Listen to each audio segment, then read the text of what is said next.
Assalamualaikum warahmatullahi wabarakatuh. Alhamdulillah alladzi arsala rasulahu bil huda wa dinil haq liyudhhirahu 'ala ad-din kullihi wa kafa billahi shahida. Asyhadu an la ilaha illallah wahdahu la syarika lah wa asyhadu anna Muhammadan abduhu wa rasuluh. Allahumma shalli wa sallim ala nabiyyina Muhammadin wa ala alihi wa sahbihi ajma'in wa ba'd. Pemirsa Akhbar TV dimanapun Anda berada, semoga Allah Subhanahu wa ta'ala memuliakan kita semuanya.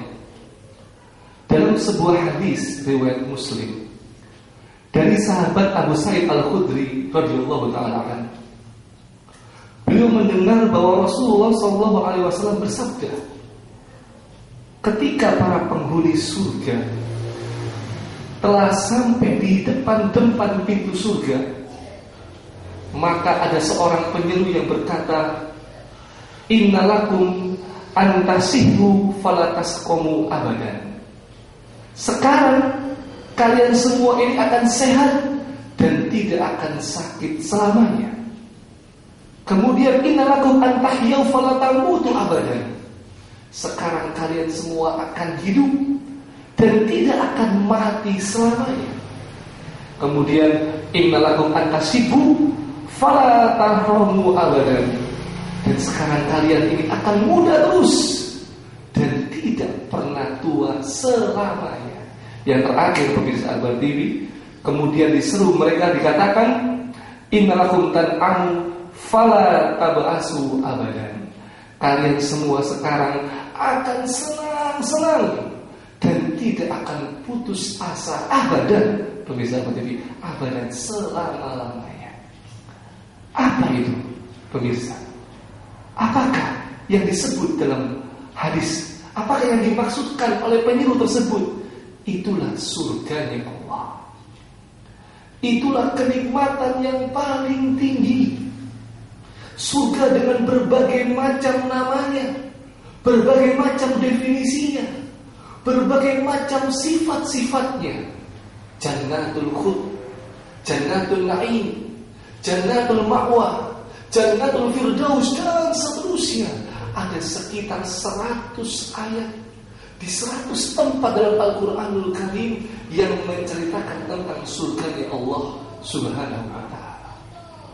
Hingga akhirnya pemirsa Akhbar TV, Allah Subhanahu wa ta'ala berfirman dalam surat Ali Imran ayat yang ke-133.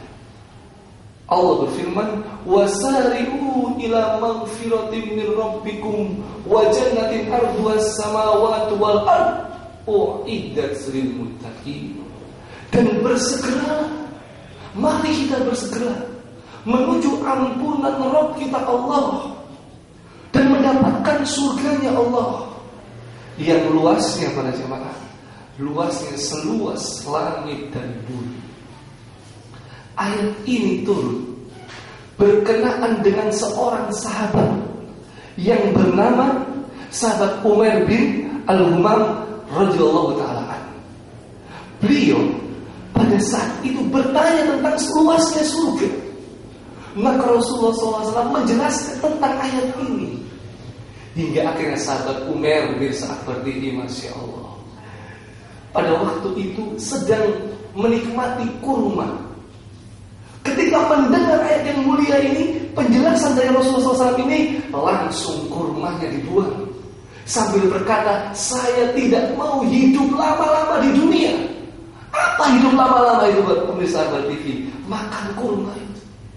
Saya tidak mau hidup lama-lama di dunia. Langsung sahabat Umar berangkat menuju medan perang dan syahid di jalannya dan masuk pada dalam surganya Allah Subhanahu wa ta'ala. Inilah surganya Allah Subhanahu wa ta'ala yang kita diminta untuk berharap, memohon, dan inilah kenikmatan yang abadi.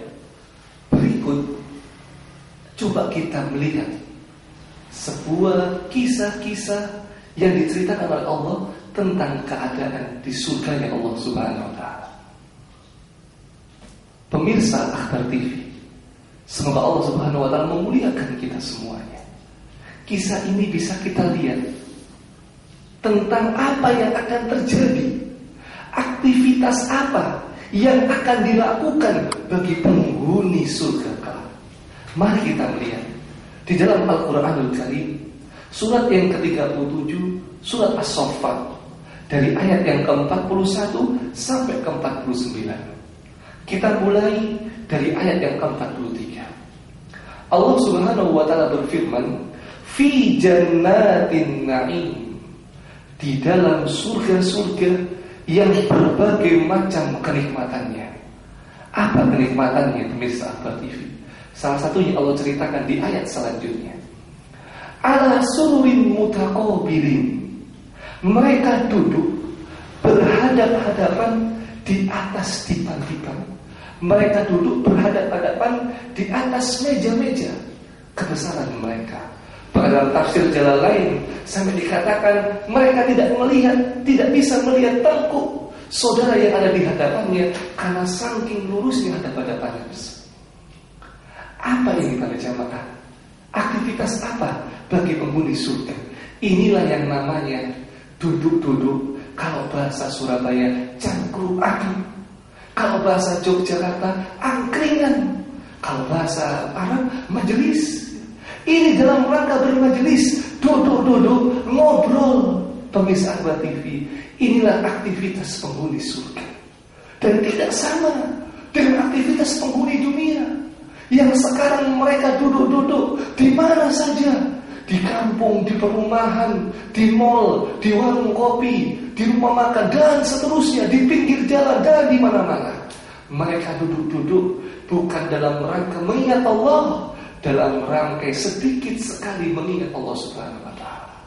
Penghuni surga juga duduk-duduk, juga cakruan. Dan ini Allah jelaskan. Kemudian ayat selanjutnya Allah nyatakan, yutofu alaihim bika'sin min ma'in, kepada mereka para penghuni surga itu diedarkan gelas yang berasal dari mata air surga. Sama seperti penghuni dunia juga saat ini. Mereka cangkruk, mereka duduk-duduk, mereka juga minum. Tetapi beda para jemaah, beda para pemirsa Akbar TV.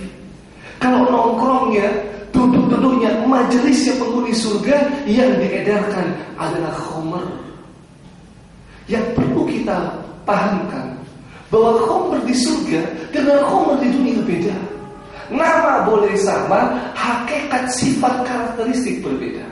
Karena Rasulullah SAW bersabda, "Mala ainun ra'at, wala udhunun sami'at, wala khatara ala qalbi basar." Surga itu sesuatu yang tidak pernah kita lihat dari pandangan mata kita, tidak pernah kita dengar dari telinga kita, dan tidak pernah terbersit sedikit pun dari hati kita.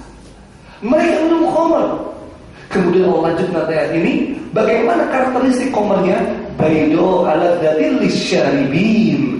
Khamrnya itu warnanya putih bersih dan sedap rasanya bagi orang-orang yang minum. Beda, namanya sama, khamr di dunia dan khamr di surga.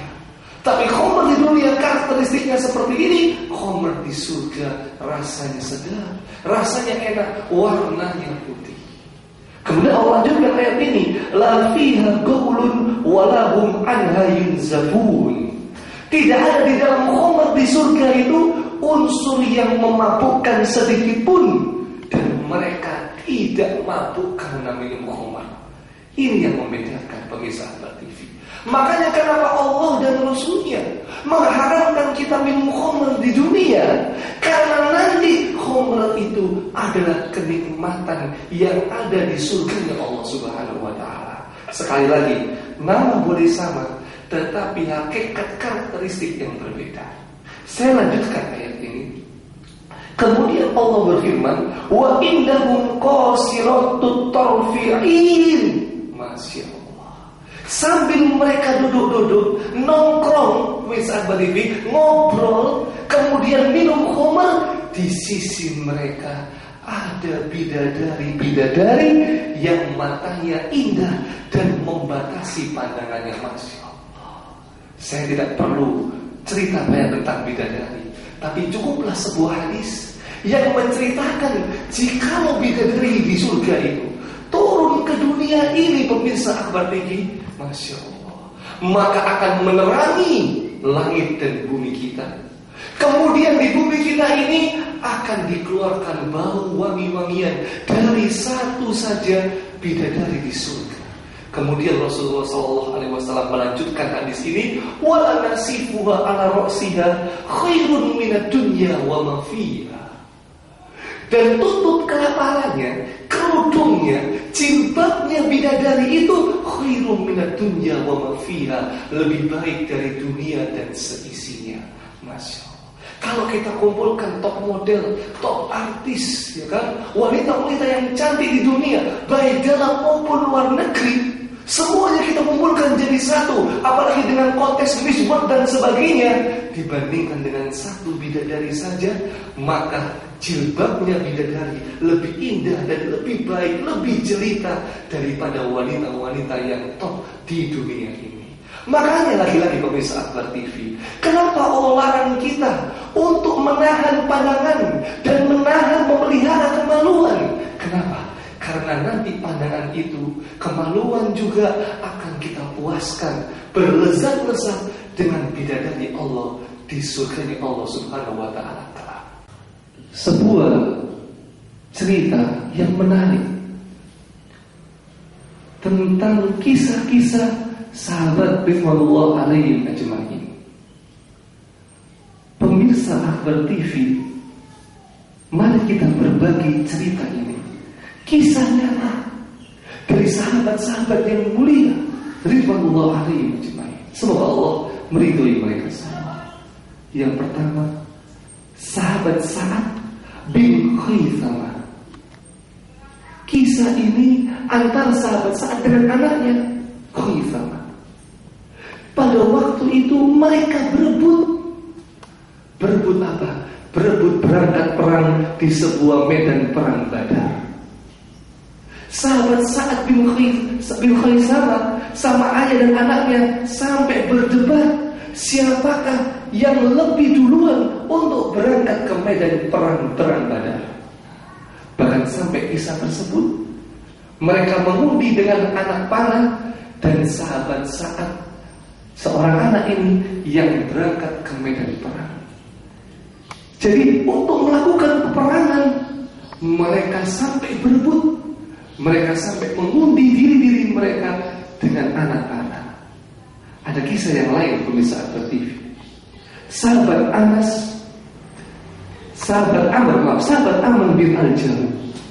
Ini seorang sahabat yang sudah uzur, tua lanjut usia pemirsa Akbar TV, dan kakinya pincang, Masya Allah.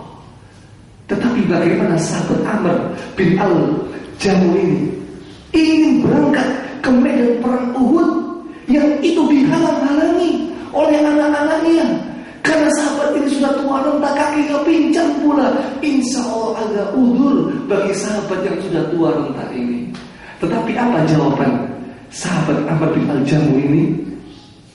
Beliau berkata, wallahi demi Allah, aku akan melompat dengan kakiku yang pincang ini untuk menuju surganya Allah Subhanahu wa Ta'ala. Dan sahabat Amr ini berangkat ke medan jihad perang Uhud dan syahid di jalan Allah Subhanahu wa Ta'ala. Ada pula yang menarik, sahabat yang bernama Anas bin Nadhr. Sahabat Anas bin Nadhr dalam peperangan medan Uhud pemirsa Akbar TV, Masya Allah. Sahabat Anas bin Nadhr ini telah mencium bau wangian surga ketika berada di medan Uhud, Masya Allah. Akhirnya sahabat Anas tanpa ragu lagi berangkat menuju medan perang, sampai diceritakan sahabat Anas bin Nadhr radhiyallahu taala mati syahid, meninggal dalam keadaan tubuhnya telah disabet dengan 80 lebih sabetan pedang, telah ditusuk oleh tombak atau tancapan panah, dan orang-orang musyrikin telah mencincang-cincang, memotong-motong tubuhnya atau memutilasi tubuh sahabat Anas bin Nadhr.